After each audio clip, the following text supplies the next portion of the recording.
All right, chess fanatics, here we are. It is the 30th of December. We're here to play some chess. Yeah, haven't played a ton over the holidays, and I don't suspect we'll play super well. Currently rated 17-17. We're going to hope for a quick win. We'll see if the chess gods are kind to us. Yeah, as is tradition. Ooh, okay. So we got the Englund Gambit. We shall accept. We'll bring the knight out. I'm assuming bishop develop. Okay. There's certainly more critical lines where we can bring the bishop out, although sometimes that can put you in quite a bad position. So we're not going to entertain any shenanigans today. We're going to just play some solid chess. Now, what if we push here? Maybe let's not get super carried away. Let's just ask this bishop what it wants to do. See if it wants to trade. So we're probably going to castle kingside here. It is entirely possible to push. I think for now we'll just actually develop the bishop here just to stop our opponent from potentially bringing the knight in. We could just snap it off if we wanted. Okay, so making some way for the bishop. What do we do here? What do we do here? Yeah, maybe looking to go here. So how pushing here might just accelerate that. They'll be threatening a mate. Okay, let's not waste too much time here. We're going to just thwart that idea entirely, and I think what we're going to look to do is sink a bishop into g2. Very slow play from us, but again, we'll just avoid some potentially chaotic lines. I'm assuming maybe just d5. Okay, so we will slow play this. If he pushes, obviously we'll take. We're going to get the rooks out. I think life is good. So this kind of helps us. We wanted to do that anyway. Now we got the X-ray. So probably not a lot of thought in pushing here. Still have the battery here, so we're controlling kind of this g4 and h5 business if they wanted to jump the knight in. And I think what we might look to do is develop the bishop. That is a lot of arrows on screen. Maybe something like this just to centralize it. Actually, you know what? Probably target f4 is a better square. Put some pressure on this bishop here and help reinforce g2. Oh, wait a minute. Got to go pawn takes? Oh, drops a piece. Okay, there we go. There we go. Okay, let's just try and trade this off. All right, now the mission changes.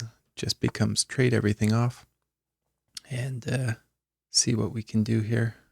Okay, so takes, we go knight takes, bishop, whoops, bishop takes, queen takes, and the rooks are protecting.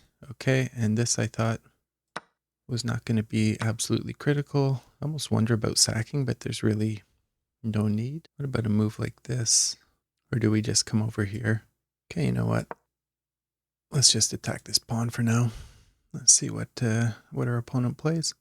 If he pushes, it's obviously going to drop this. Kind of really do want to snap that off, but probably not a good idea. Okay, so if we go rook over, he could hit us with the bishop. Let's just not get carried away. Can't go bishop takes, because obviously we would take the queen. So he'd have to go queen takes if he wants to win this, and we'll just trade off.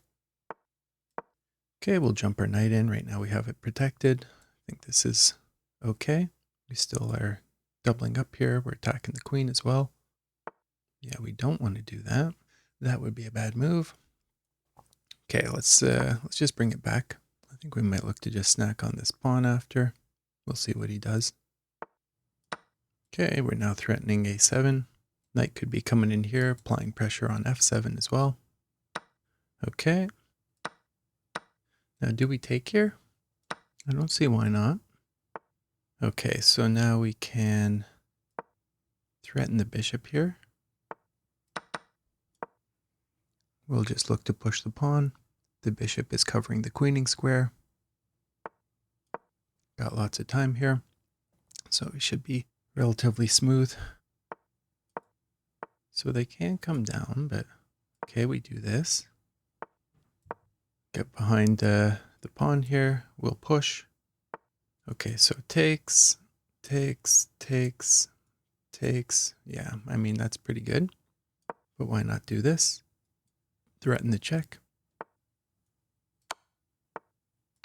There we go. Now we just come around and wind up rounding up this pawn. Yeah, opponent just resigns. It'd be way too slow. All right. Yeah, glad to get a victory here, I gotta say. Currently rated 1726. Let's take a look at the review. I feel like we played okay. 86.6, I'm happy with that. Yeah, opponent wound up just dropping a piece, which was a little bit unfortunate. Does not characterize that as a blunder, though, looking through here. Interesting. Okay, so yeah, I find in the England, a lot of people definitely want to play the game that they want to play. I've put some lines out against the England in the past. I don't think there's any need to necessarily play into it. Now, it says this is a mistake, but I mean, look, we're already, 1.5 here, right? So we go to 0.5. It's kind of risk-free. There are obviously other lines, and I think some of the lines that I demonstrated last time was just bringing out the bishop here, looking to control this, in which case they may play something like d6, for example. I think we can capture.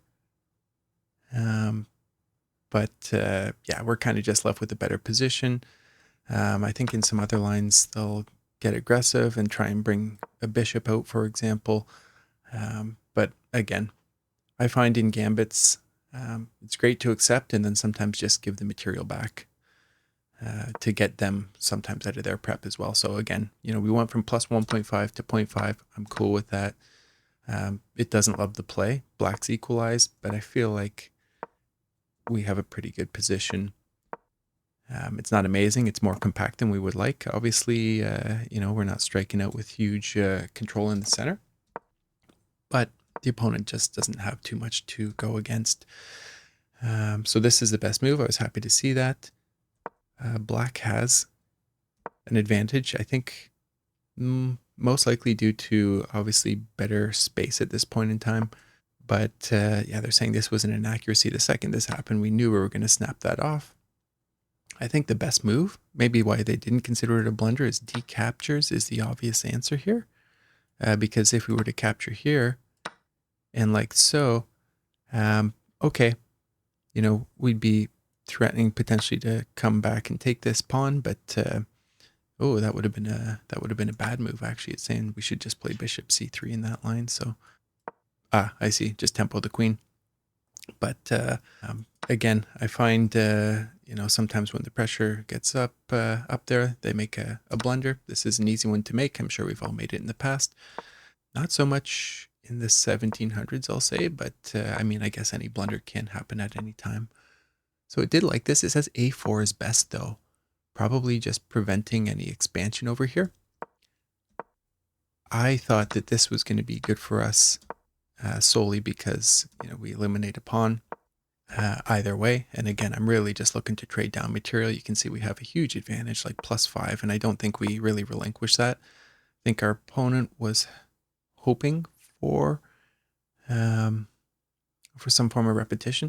It's saying rook captures b7 is best. Now we did wind up playing that. Obviously, we didn't want to get involved in anything crazy. Queen trade, I think, favors us greatly. We don't really have anything on the light squares at this point in time, and we do have this monster bishop on the diagonal covering the queening square. This pawn was doing a good job defending it, or blocking it, I guess. But the thing is, the second he moves that, it would just open up that square for us. So again, this play is just based on simplification. It's not really a lot for him to do. Can't attack anything with the bishop, so we're going to just swap that off there. And bishop f1 is best. Interesting. I wonder, is it because we can get both of our rooks into the game if we try something like that? I mean, either way, I feel like this is just straight up great for us. This plan is never going to work. And yeah, was this the best? It was the best. I'm glad to see that. Did consider just, kind of capturing and trading off a pair, but we would lose this pawn and get involved in a longer end game, so no need to do that. Now, this, I think, was a fatal mistake, right? I mean, they should have just played king g7 because now this check allows me to get a queen. And here we go. He knows we're going to just go under. There's not really a lot that he can do. I mean, probably just try and advance your king. We're going to do this. From here, his best move is rook d2. Okay, we're going to just... Oh, rook c to d1. You know what? They're both the same. Rook f to d1 or rook c to d1, pretty much the same. I got to be honest, I probably would have just taken this pawn. Then the thought process would be, you know, keep the king out, come up here, win the pawns, and then just push him. You know, we're 2 pieces up. I mean, even a quick sack and just kind of call it a day, right? Bishop out, take. We got 2 rooks, 3 pawns against a rook and a pawn. I mean, it's pretty easy. So, all right, guys, a little bit of Christmas and New Year's magic, I guess. We get the win today. We're rated 1726. I'll see you guys tomorrow.